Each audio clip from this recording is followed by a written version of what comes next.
What's up, everyone? Welcome to the channel, More Than Mortgage. I'm Chad Anderson. Zach Jones over here on the side.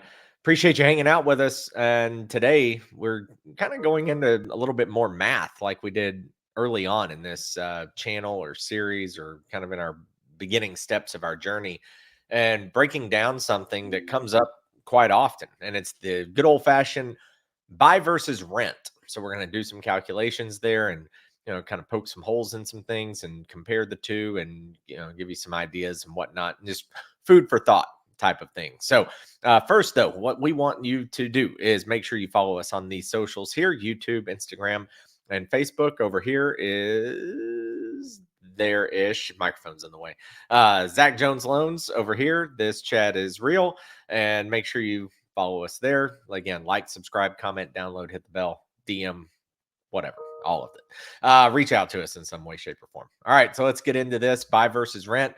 Zach, it keeps coming up, these charts, and people say, oh no, a few years ago, renting cost more than buying, and now rates are higher. Oh, you should rent instead of buy. Who wants to pay these kinds of rates? But housing is appreciating. The asset gets better and better and better. Then there's the argument of, yeah, but what's the upkeep on something you own, and having to make all those payments and property taxes and insurances and yada, yada, yada, and on and on. And so I'm kind of excited about this because I feel like this is a topic that it gets brought up when there's maybe a narrative or an agenda to push, but it's Mhm. really something that anybody who considers renting, you should really step back and try to do a little bit of a roadmap and really break down the numbers. I think a lot of times people, when they're wanting to buy a home and they get a mortgage, they get into a spot where, especially now when there's low inventory, and maybe sometimes people just throw their hands up and say, screw it, I'm just going to rent. And they just kind of take that on a little bit, or they hear one number and one argument and go that path. But anyway, this was one that you definitely wanted to hit on. Yeah, and I think that there's an inherent trap in that. Well, I'll just rent for a little while and kind of see what happens with the market. And I've just almost wearied myself saying this over and over again about the value of homes continues to move up and up and up. We've seen a slowdown of that, but we're slowing down from 25% a year down to 5 or 6% a year, depending on the market that you're in. That's kind of the disclaimer to all of this, is that all real estate, everything that we talk about, is local to your community. And so you have to do the math based on what's going on in your particular market, because I might say that real estate is appreciating at 6% per year in Middle Tennessee, which is my primary market. And that might be 4% per year if you're in, Pontiac, Michigan, but it also might be 11% per year in Las Vegas. So you've got to do the local math. But I always try to look at maybe what agenda is being pushed behind the scenes. If the media is coming out and talking about how much cheaper it is to rent than it is to own, what are they really basing that on? And what are the assumptions behind those numbers? And that's where, if you've got some really good tools and you know how to do the math, you can do a more in-depth analysis on that. I'm still old school of the belief, having bought a house when I was 20 or 21 years old, that owning real estate over a long period of time puts you into a much better position as far as wealth building over the course of 2 or 3 or 4 or 5 different decades of doing that, and put you in a great position with your legacy for your kids. So the math is going to work and compound over time in that direction in most scenarios. Now, you could argue things in 2010 and 2011 being the most prominent down periods in real estate in our modern history, but that's not a realistic argument to be made. And it's not enough either to kind of fall victim to that, the social media, the generation envy. Oh, okay, boomer. Oh, okay, millennial. Oh, okay, Gen X. Okay, Gen Z doesn't have a chance. All of that generational stuff is just it's a lazy attempt to divide, in my opinion, because we all have a lot to learn from each other and a lot to teach each other. Well, let's break it down. And Zach and I have this handy little tool that comes from our friends at what used to be known as MBS Highway. Now it's just called Highway. But it's a great website. It's very useful, especially for mortgage originators. And prayers to our friend Barry Habib, who runs the site, is the owner of the site, battling some health issues. Certainly wish him the best. But this is something Zach and I have the ability to use. And by the way, if you want us to look at other things, we both have access to all these different calculators. So if you look at these real fast, well, it won't do it because we're zoomed in, but it has things about discount points and debt consolidation and the rule of 32 and all these different ideas and thoughts, and does it make sense based on your house and using your equity and your asset, or doing buy versus rent and how that pans out. So a lot of really cool things that we can really dive into, and we pay for these subscriptions. So this is Yearly. something that, this is a this is a big deal, where they take it is still just math, but figuring out the math is difficult.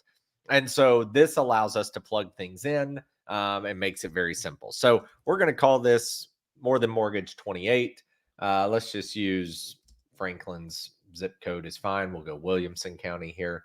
We want to say 600,000, 500,000, something like that. 600. Let's go 600. 600. Okay, $600,000. Let's hit next here. And so it allows us to put in all these pieces of information, and do some tool edits as well. So let's edit the loan scenario. Okay. I like to say, well, what's the national average today, by the way? And when this is recorded compared to when you're watching it, could be two different national averages. So don't start yelling at me about how it's not the rate today. All right. So 7.12, 1% discount's fine because that's kind of the average. Monthly mortgage insurance, that's fine. Closing costs, let's bump this up a little bit and just say 15 grand. Prepaid escrows, we'll just say you're waiving escrows and there are no, we still have the insurance, I guess, 2,000, right? APR there. All that look good, Zach? Yep, fair? it's fine there. Save that. We're not going to co-brand right now. But this tells us, Go back up a little bit, Chad, and let's take a look at what they're assuming for rent. Did I miss that one? It's a little bit above. There's your renting. I'm sorry, thank you. I missed it because of the loan. So they're assuming $3,048 is your monthly rent. $46 for renter's insurance, and then the annual rental increase. National average is 4.5%. This is set up at 3.4. Let's make it the national average. Okay, let's just do that and let's save it. All right. So this is what also are our assumptions about appreciation rate? Look under the property at 600,000. Nope, a little bit up. Right here. Yep. Annual property tax. That's about right. Homeowner. That's about right. Yeah, that's fine. Cost to sell. Yeah. So there's your forecast. Let's go custom. Because we're in Franklin, you're looking at 5.5 to 6%. So let's use 6. That's what year over year was. 2023 over 22 in the last 12 months. Yeah. Last 12 months. So let's use 6. All right. And that's a slow year too, Chad, for real estate. One of the slowest years we've had, and it's still at 6%. So we'll go off that. I also want to trim this back. I just want to look at 5 years. Yeah, because people don't own things for a longer period of time, and it's a shorter term window to look at. If you're thinking about renting for a little while, it's easy to move in, but it's hard to move out, right? So you get stuck in that little trap of, for a little while, turns into 3.5 years before you start looking again. So if you look here, the net gain, and we'll break this down, but the net gain by buying a home, $35,000, right there. Now, these other years, it continues to get more and more and more. And you could I mean, look at what you're missing out on some of these appreciation rates. I mean, year 7, you're at $212,000. So that's what you're missing out on. And remember too, if you rent and delay buying until here, well, you've missed out on all the appreciation that calculates to get to here. So again, your starting point, kind of backs up a little bit.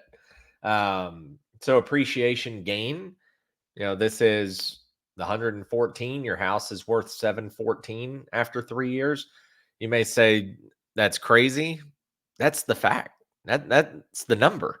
Now, Mhm. obviously, market conditions can change that, but currently we're still in such a low inventory world that you go back. I get so tired. I know you do too, Zach, but tell me if I'm missing anything on this analogy or this comparison of stats.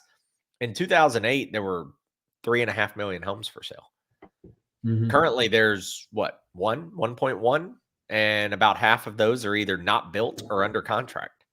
Right. So you can't even buy them, or you can't move in today or move in 30 days.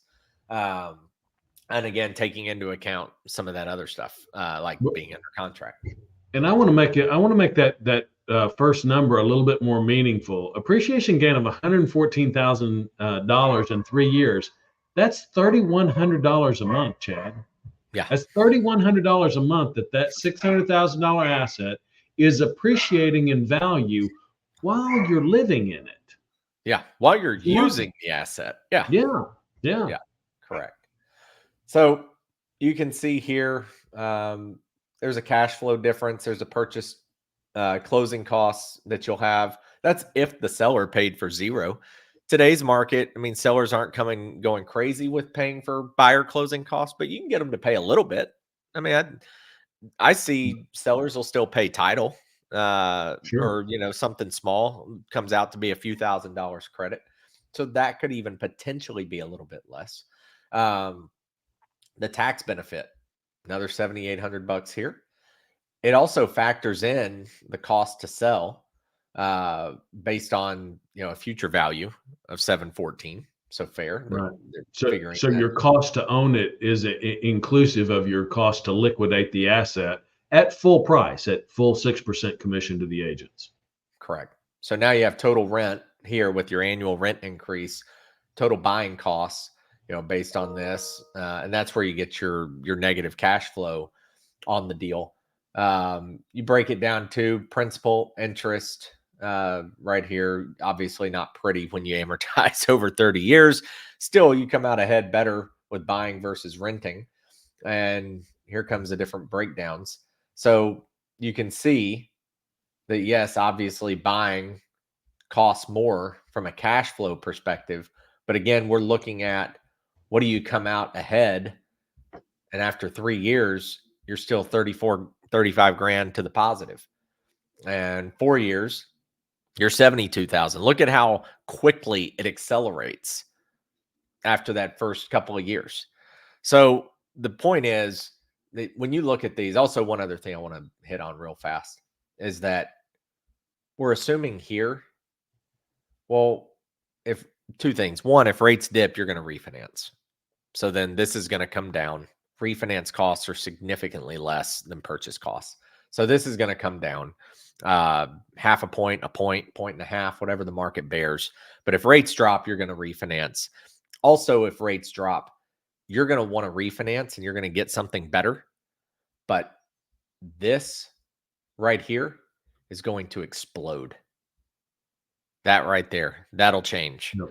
Because if rates drop, everybody, now some of you have come off the sidelines. Some of you have come off the sidelines, bit the bullet, took the higher rate, sold your house of 3%, bought a house with 7%. You're in, you've moved, and you're just going to refinance when rates drop. Some of you have already done that. Others have not.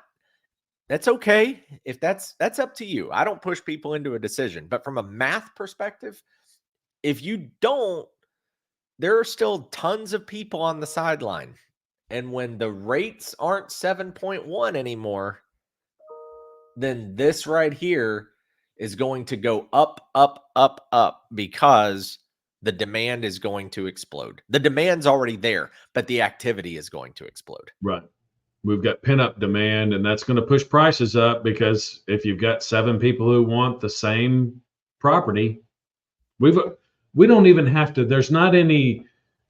Let's explain that because we just went through it with COVID in the middle of the pandemic, where we were seeing 25 or 30% annual increases in value from the year prior, or sales price. I don't know the value was necessarily there in some of those cases because people were just paying it. They were coming out of pocket with the extra. So Yeah. inventory, supply and demand, undeniable. That's not going to change.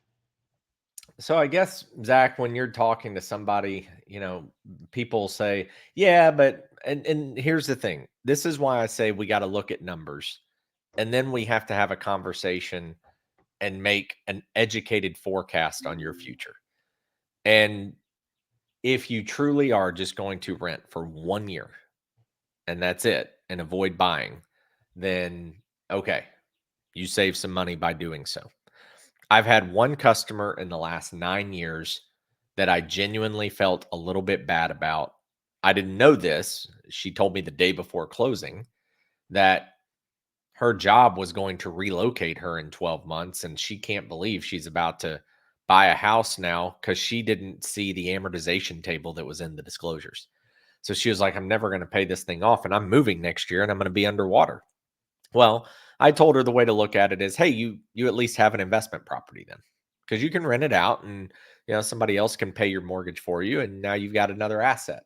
But how many times do we see people who have a plan and life happens, right? You said it at the beginning. You move in, you're there a year, and then it's like, oh, crap. I've been trying to save for a down payment for a year, but my car broke down. Somebody had to have a surgery, and we went on a vacation. And now half my down payment's gone. And now I got to rent for 2 years. And I'm not going to do month to month because the payment goes up $500 a month. So I'm going to just sign another 12-month lease and I'll get back to you. And then you Then that start a 12 months business. goes. Yeah. Then you do something else. Easy. Then the Yeah. market explodes. Then you can't find a house. Then you're just going to keep renting. So the math says 1 year is fine to rent. So we're not saying that they can't have there can't be a good strategic benefit to renting for 1 year. But the problem is that a lot of people get in there and then the rut starts and you never get out. And you Right. just keep renting and it becomes comfortable. Then you don't want to move. Then you don't want to have to do the movers. Then you can't find anything in your school district. That just excuses. We're human, we're Americans, we're full of excuses, right? And it's not an unusual situation, Chad, in the volatility of our economy and our local economies, that you could be in a situation where you delayed a purchase idea for 5 to 7 years, and a house is worth 50 or 60% more. The same house costs 50 or 60% more than it did when you should have made that purchase 5 years ago. That's not unusual. You have 2 good years and then 3 steady years, 5 steady years. Crazy. Yeah. So, like I said, guys, just before you make a decision, you want to do the math. And you want to just have a very candid, upfront, disciplined conversation because you get into these leases and it's hard to get out because also everybody tries to time it perfectly. I've had that before where the lease is coming up. Hey, our lease is going to run out in the next 60 days. So we want to go ahead and be prepared. Well, when we're in a low inventory situation, guess what? It sometimes can be hard to find something in 60 days. I counted this morning. I have 10 people pre-approved who can't find a home. 10. Yep. That's $4 or $5 million of real estate pre-approved that can't find a place to go on Right. average. Right. So then that 60 days is up, and that's where it comes into crap. What are we going to do? We'll just stay. I don't want to pay the landlord an extra 15% for a month-to-month fee. We're just going to stay. We'll pick Yeah, this let's up just do again it for next another year. year and we'll try again next spring. Yeah. Well, that's a bad plan because the spring market's always the worst, right? Yeah. I still love that. I'm going to wait for rates to come down. Worst decision ever. The more rates come down, the more people who come into the market. Your inventory it shrinks even more. Yeah. So those are the things and the conversations. Like I said, there are, but I think few situations where the rent can make sense. But a lot of times we're simply telling you this because one, mathematically, it could really turn out to be a bad idea for you. You could miss out on a lot of wealth for your family. Number two, we just know how human behavior is. We procrastinate, we delay, we make excuses, we do all these things, and then it can burn us in the end. So, final thoughts on this?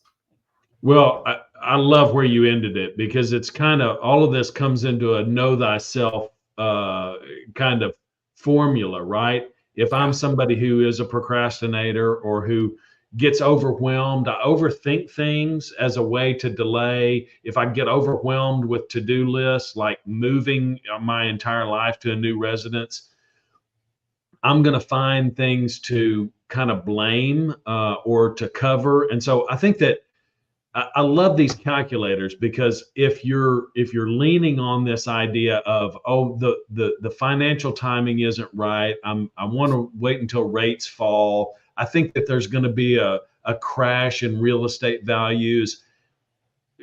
Go underneath that and take a look at the real numbers. And it's cheaper. I saw it in the New York Times. There's a calculator out there now. Bad assumptions and bad math. But I saw it in the New York Times. It's cheaper to rent than it is to buy. Well, that would be right in New York City, but it's not in most other metropolitan areas in the United States. So that's the piece of it. Take a look at the math and see if you can uncover another excuse or a fear or a holdback or something else that's standing in your way. Because at the end of the day, down the road, you're not going to be able to blame anybody. I put that meme out, 2 years ago that the very best time to buy real estate ever was 5 years ago. yeah, And that's always true, depending on if it was 5 years ago, it was 5 years before that was the best time ever. And the yeah. second best time is now, because it's a matter of getting in the game, and then you can exercise a little bit more scrutiny and a little bit more forethought and a little bit more strategy, and be in a position when life happens to you to say, oh, we got a new baby on the way, and we got to get into a different school district, and you've got some assets to help you along the way, because money solves a lot of those problems. It does. And I want to pull up just one more quick thing that can impact you, and another reason why buying is another better than renting excuse from our side. We don't want this to happen, and we don't want you to get in a bad situation. But what if you end up losing your job? Now you're stuck renting, and you have a lease payment just like you'd have a house payment, but you're stuck renting, right? Because if you lose your job, then there are guidelines in place that could prevent you from qualifying to buy a home when that lease comes up. Hmm. So that's just another thing to think about, because obviously we don't want that to happen. But as we said earlier, life happens. And your entire intent could be very disciplined in saying, I'm going to buy in a year, or I'm going to do it whenever. But then again, something negative happens. And now you're stuck paying somebody else's mortgage because you can't qualify to actually buy a home, even though you're ready. And maybe you can still afford the payment, but maybe you don't qualify. We have that happen. Like, there's a Yeah. thing called residual income. And what's crazy is families can actually afford mortgages, but sometimes, unless you're a veteran, they don't go off residual income. They go off a debt to income ratio calculation and how long you've been on a job and so forth. And so again, you get stuck and you miss out on appreciation, or it delays you buying a home for another year or 2 years, and you miss out on starting the journey of appreciation. So, yeah, like All I great said, points. everything is fluid. Every situation is different, but it's just make sure you have the conversation, have an open mind, and don't get frustrated and just go, I'm renting, I'm done. And that a lot of time, or don't get tricked by somebody else's numbers. Have the actual conversation. So, all right, that'll do it. Thanks for hanging out with us. Hope you had a great Memorial Day weekend.